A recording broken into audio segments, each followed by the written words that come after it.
अस्सलाम वालेकुम। आज की इस वीडियो में जो हम डिस्कस करेंगे वो lecture number 9 exercise 2.4 chapter number 2। आज बेसिकली हमें डिस्कस करना है डिटर्मिनेंट बाय यूजिंग प्रॉपर्टीज, यानी कि हम डिटर्मिनेंट फाइंड करेंगे यूजिंग प्रॉपर्टीज।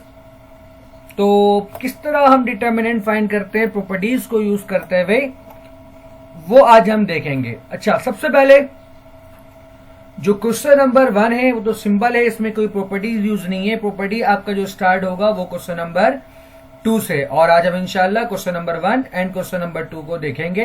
फिर बाकी अगले लेक्चर में हम मजीद क्वेश्चन को डिस्कस करेंगे। सबसे पहले आपको कह रहा है कि वेरीफाई डिटर्मिनेंट ऑफ ए और डिटर्मिनेंट ऑफ ट्रांसपोज ऑफ ए, ये दोनों आपस में क्या होते हैं, बराबर होते हैं।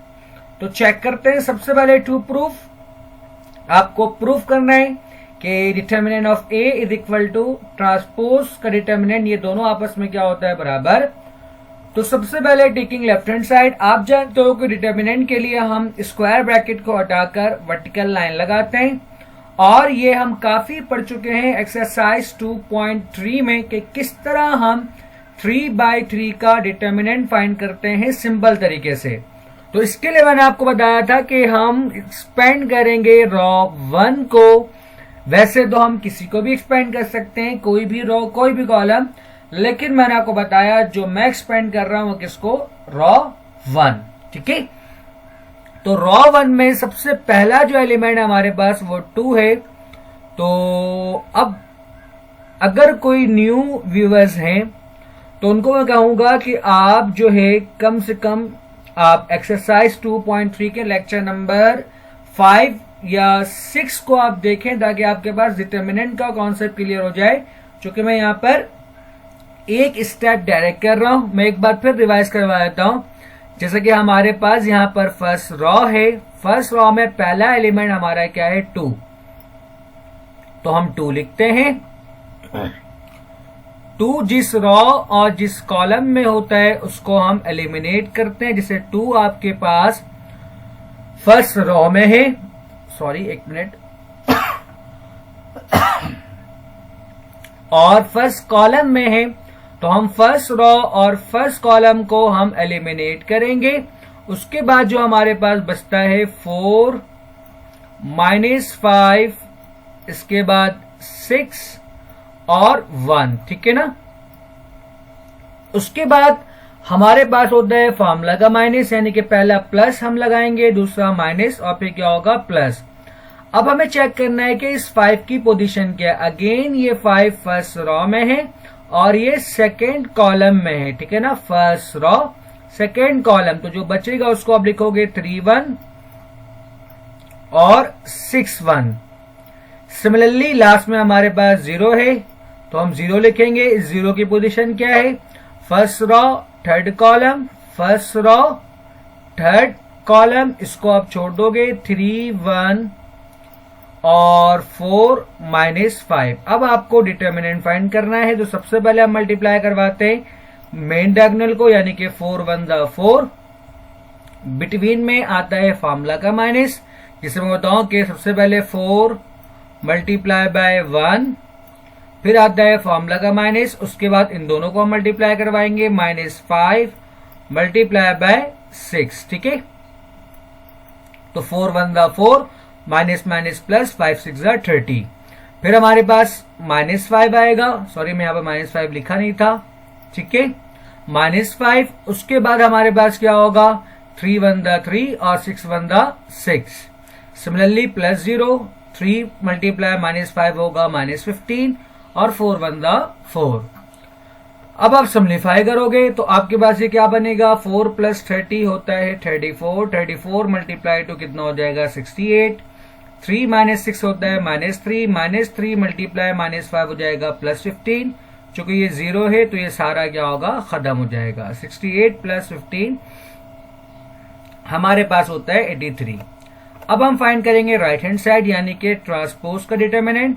तो 250 हमारे पास रॉ था, इसको हमने क्या बना दिया, कॉलम। इसी तरह 3 4 6 हमारे पास रॉ था, इसको हमने क्या बना दिया, कॉलम। उसके बाद 1 - 5 1 हमारे पास रॉ है, इसको भी हमने क्या बना दिया, कॉलम। तो ये हमने फाइंड कर लिया डिटर्मिनेंट। अब बारी है इसको एक्सपेंड करने की, तो हम रॉ 1 को एक्सपेंड करेंगे। अब मैं डायरेक्ट करूंगा, जैसे मैंने आपको बताया था कि सबसे पहले 2 हमारे पास, तो 2 की पोजीशन क्या है, first raw first column, first raw first column. तो सबसे पहले हम 4 और 1 को मल्टीप्लाई करवाएंगे, 4 1 द 4, बिटवीन में फॉर्मूला का माइनस और ये minus minus minus plus, 6 5 the 30। Similarly अब बारी है -3, तो माइनस और अब क्या लिखोगे 3। इस 3 की पोजीशन क्या है, फर्स्ट रॉ सेकेंड कॉलम, तो 5 मल्टीप्लाई 1, 5 1 द 5, 0 मल्टीप्लाई -5 हमारे पास क्या हो जाएगा 0।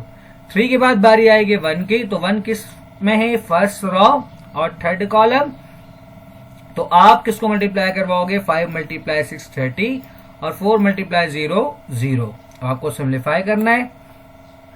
4 प्लस 30 कितना होगा हमारे पास 34, और 34 मल्टीप्लाई 2 कितना हो जाएगा 68।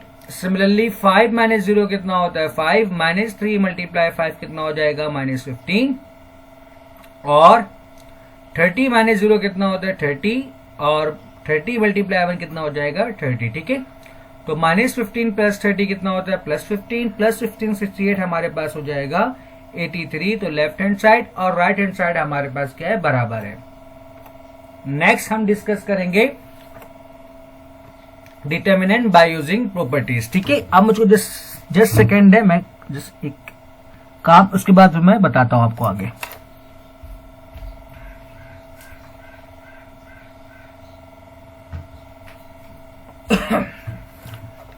सॉरी डिस्टर्ब के लिए। सबसे पहले अब हमें क्या करना है, एक्सपेंड करना है। Without expanding proof each of the following, यानी कि determinant by using properties. Properties ये कहता है, पहले आप समझ लें प्रॉपर्टीज को बहुत ध्यान से, कि सबसे पहले हम मैट्रिक्स में किसी भी रॉ को किसी भी रॉ से ऐड करवा सकते हैं। इसी तरह किसी भी कॉलम को हम किसी भी कॉलम से ऐड करवा सकते हैं। ठीक है, फर्स्ट प्रॉपर्टी हो गई आपके पास। उसके बाद हमारे पास क्या है कि अगर आप किसी नंबर को डिटर्मिनेंट से मल्टीप्लाई करवाओगे, जैसे हमने पढ़ा था मैट्रिक्स में, अगर हम किसी नंबर को मैट्रिक्स से मल्टीप्लाई करवाते हैं तो वो हर एक एलिमेंट से मल्टीप्लाई होता है, लेकिन डिटर्मिनेंट में ऐसा नहीं होगा। डिटर्मिनेंट में अगर आप किसी नंबर को मल्टीप्लाई करवाओगे तो वो किसी भी एक रॉ या फिर एक कॉलम से क्या होगा, मल्टीप्लाई। ठीक है, इसी तरह जिस तरह हम मल्टीप्लाई करवाते हैं, इसी तरह कॉमन, जब आप कॉमन निकालोगे डिटर्मिनेंट से, तो आप किसी एक रॉ या फिर एक कॉलम से आप क्या करोगे, कॉमन निकालोगे। ये हो गई सेकेंड प्रॉपर्टी। मजीद फर्दर प्रॉपर्टी है जो आगे हम देखेंगे। आज फिलहाल जो हम यूज करेंगे वो इतना ही यूज करेंगे। और एक बात और, कि अगर कोई भी एक रॉ या फिर कॉलम कंप्लीट 0 होगा तो उसका डिटर्मिनेंट किसके बराबर होगा, 0 के। ठीक है, एक और प्रॉपर्टी, कि अगर कोई भी 2 रॉ या फिर 2 कॉलम सेम होगा तो उसका डिटर्मिनेंट भी किसके बराबर होगा, 0 के। तो सबसे पहले स्टार्ट करते हैं to proof taking left hand side. अब बेसिकली हमारा टारगेट क्या है, कि हमें दिख रहा है यहां पर कि रॉ 3 जो है वो कंप्लीट 1 है। ठीक है, यानी कि सेम है। अगर मैं किसी भी तरह एक और एक रॉ को 1 बना दूं तो इट मीन्स कि हमारे पास 2 रॉ सेम हो जाएंगे, और 2 रॉ सेम होने का मतलब ये होता है कि आपका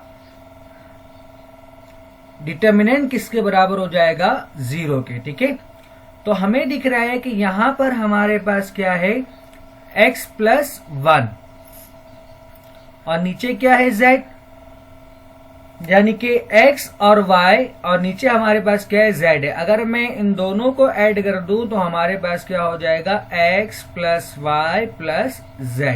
ठीक है, सिमिलरली अगला एलिमेंट चेक करें आप, यहां पर y और z है, तो नीचे आपके पास क्या है, x है। तो अगर मैं इन दोनों को ऐड कर दूं तो हमारे पास अगेन क्या होगा, x + y + z। अब लास्ट में z + x है, और नीचे वाले में क्या है, y है। अगर मैं इन दोनों को ऐड कर दूं तो अगेन हमारे पास क्या हो जाएगा, x plus Y plus Z. तो इसका मतलब ये है कि हमें दिख रहा है कि अगर मैं इन दोनों को ऐड करूं तो हमारे पास रॉ 1 क्या बन जाएगा, सेम बन जाएगा। ठीक है, तो जब कभी भी हम एडिशन करते हैं डिटर्मिनेंट में तो रॉ को रॉ से ऐड करते हैं, कॉलम को कॉलम से ऐड करते हैं। ठीक है, तो मैं यहां पर क्या करूंगा, हम यहां पर रॉ 1 और रॉ 2 को भी ऐड कर सकते हैं। तो सिंबल मैंने यहां पर क्या लिखा, adding raw 3 and raw 2 in raw 1। अच्छा, बाय मिस्टेक जब मैं उसको टाइप कर रहा था तो मेरे जहन में कुछ इस तरह से आया, तो मैं इसको देखा नहीं, वैसे कोई गलती नहीं होगी। आप सिर्फ सिंपल ये भी लिख सकते हो कि एडिंग रॉ 2 इन रॉ 1। मैंने यहां पर क्या किया है, रॉ 3 और रॉ 2 दोनों को ऐड करवाया है किसमें, रॉ 1 में। तब भी कोई फर्क नहीं पड़ेगा, हमें दिख रहा है कि रॉ 3 हमारे पास कंप्लीट क्या है, 1। तो इन तीनों में क्या आएगा, आपके पास 1 बनेगा। अब ऐड किस तरह करवाएंगे, इस चीज को बहुत ध्यान से देखिए। आज मेरा गला बहुत मसला कर रहा है। सबसे पहले हम रॉ को आपस में ऐड करवा रहे हैं। ठीक है, रॉ 2 और रॉ 3 को हम रॉ 1 में ऐड करवाने का रूल क्या होता है कि हर एक एलिमेंट अपने करस्पॉन्डिंग से ऐड होगा, यानी कि x प्लस वाई ऐड होगा z से और 1 से। इसी तरह सेकेंड वाला यानी कि y प्लस जेड किससे होगा, x से और 1 से। इसी तरह थर्ड में ये ऐड होगा किससे, जाके y और 1 जाके ऐड होगा z प्लस x से। तो इसको ऐड करते हैं तो हमारे पास क्या बनेगा, x plus Y plus Z plus 1। Similarly अगले की बारी, y plus Z plus x plus 1। इसी तरह थर्ड की बारी, z plus X plus Y plus 1। इस तरह हमने क्या किया, रॉ 2 और रॉ 3 को हमने रॉ 1 में ऐड करवा दिया। जिसमें हम ऐड करवाएंगे सिर्फ और सिर्फ उसमें ही चेंज होगा, बाकी रॉ हमारे पास वैसे लिखाएगा। तो आपको दिख रहा है कि सेकेंड रॉ और थर्ड रॉ को हमने सेम तरीके से वैसे ही लिख दिया। अब आपको दिख रहा है कि यहां पर भी x plus Y plus Z plus 1 है, इस जगह भी x plus Y plus Z plus 1 है, और यहां पर भी हमारे पास क्या है, x plus Y plus Z plus 1 है। ठीक है, यानी कि रॉ 1 में जो एलिमेंट है वो हमारे पास क्या है, सेम है। तो जैसे कि मैंने आपको बताया था प्रॉपर्टी कि अगर कोई नंबर किसी डिटर्मिनेंट से मल्टीप्लाई होता है तो वो किसी एक रॉ या फिर एक कॉलम से मल्टीप्लाई होता है। तो मैंने आपको बताया था इसका अल्टरनेट क्या होता है, कॉमन, यानी कि रॉ 1 से हम x plus Y plus Z plus 1 को कॉमन निकाल सकते हैं। Taking common x plus Y plus Z plus 1 from row 1। ठीक है, यानी कि रॉ 1 से हम क्या करेंगे, इसको कॉमन निकालेंगे। तो जब मैं इसको कॉमन निकालूंगा तो यहां पर हमारे पास क्या बच जाएगा, 1 1 और 1, जैसा कि आपको दिख रहा है। अब आपको यहां पर दिख रहा है कि रॉ 1 और रॉ 3 आपका क्या बन गया, सेम, यानी कि यहां पर भी 1 1 है और यहां पर भी क्या 1 1 है। इट मीन्स के बाय यूजिंग प्रॉपर्टी अगर कोई भी दो रॉ या फिर दो कॉलम सेम हो तो उसका डिटर्मिनेंट किसके बराबर होता है, 0 के। तो हम डायरेक्ट क्या लिख देंगे, 0, और 0 multiply by x plus Y plus Z plus 1, ये किसके बराबर हो जाएगा, 0 के। तो ये हो गया प्रूफ। इसका पार्ट 2, अगेन आपको क्या दिख रहा है, टेकिंग लेफ्ट हैंड साइड, हमें दिख रहा है कि यहां पर y प्लस जेड है तो इससे पिछले वाले में x है, यहां पर z प्लस एक्स है तो इसके पिछले वाले में y है, यहां पर x प्लस वाई है तो उसके पिछले वाले में क्या है, z है। यानी कि जो एलिमेंट यहां पर मिस है इसके पिछले वाले में वो मौजूद है।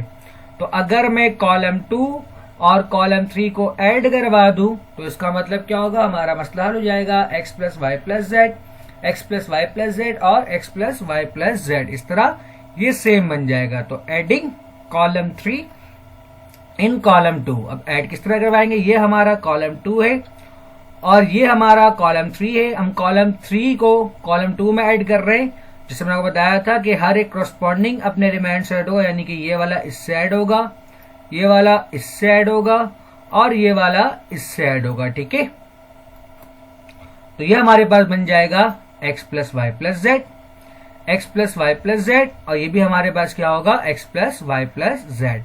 चूंकि मैंने कॉलम 2 में ऐड करवाया तो सिर्फ और सिर्फ चेंज कहां पर आएगा, कॉलम 2 में। बाकी 1 और 3 कॉलम को हम वैसे लिखेंगे। खैर, अब आपको दिख रहा है ऐड करवाने के बाद जो कॉलम 2 है वो हमारा क्या बन गया है, same x plus Y plus Z, X plus Y plus Z और x plus Y plus Z. तो इसको हम कॉमन निकाल सकते हैं। तो taking common x plus Y plus Z from column 2, ठीक है। तो ये फॉर्म की जगह क्या कर दे आप, फ्रॉम कॉलम 2, ठीक है।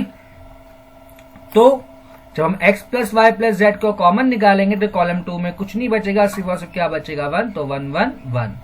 अब आपको दिख रहा है कि कॉलम 1 और कॉलम 2 क्या हो गया है, सेम। तो प्रॉपर्टी हम जानते हैं, अगर कोई भी दो रो या फिर दो कॉलम क्या बनेगा, सेम, तो उसका डिटर्मिनेंट किसके बराबर होता है, 0 के।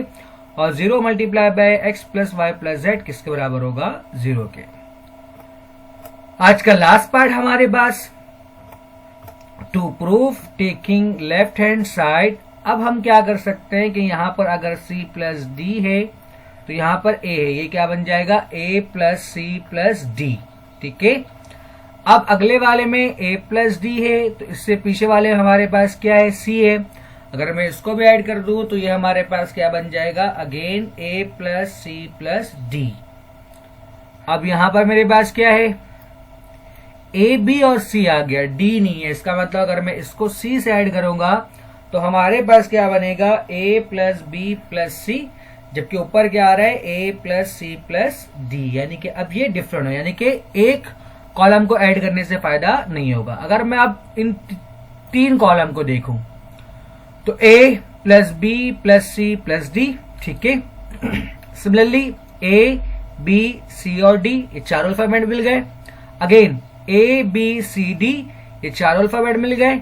इसी तरह a b c d, इसका मतलब ये हुआ कि हमें क्या करना होगा, 2 कॉलम को ऐड करवाना होगा, ठीक।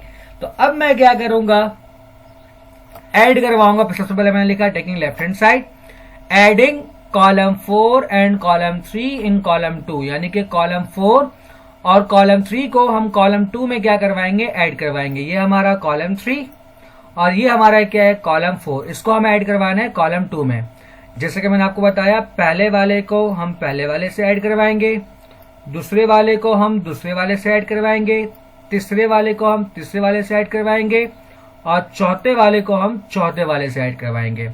क्योंकि 4 अल्फाबेट है और चारों अल्फाबेट ऐड हो रहे हैं, तो हमारे पास क्या बनेगा, a plus B plus C plus D, A B C D and A B C D. चूंकि हम चेंज किस में कर रहे हैं, कॉलम 2 में। बाकी कॉलम को हम वैसे लिख देंगे जिससे कि आपको दिख रहा है। अब आपको दिख रहा है कि कॉलम 2 हमारे पास क्या हो गया है, सेम। तो इसको हम कॉमन निकाल सकते हैं। तो taking common a plus B plus C D, और यहां से फर्स्ट कॉलम से मैंने क्या किया, k का कॉमन निकाल लिया। तो taking common k and a plus B plus C plus D from column 1 and column 2। तो जब ये दोनों कॉमन आएगा तो कॉलम 1 में हमारे पास क्या बचेगा, 1। इसी तरह कॉलम 2 भी हमारा क्या हो जाएगा, 1, ठीक है। तो आपको दिख रहा है कि 2 कॉलम क्या बन गए, सेम। तो हम जानते हैं प्रॉपर्टी कि अगर कोई भी 2 कॉलम सेम हो तो उसका डिटर्मिनेंट किसके बराबर होता है, 0 के। तो 0 multiply by k multiply by a plus B plus C, हमारे पास ये क्या हो जाएगा, 0। उम्मीद करता हूं आज का लेक्चर आपको समझ में आया होगा। वीडियो देखने के लिए शुक्रिया। अल्लाह हाफिज।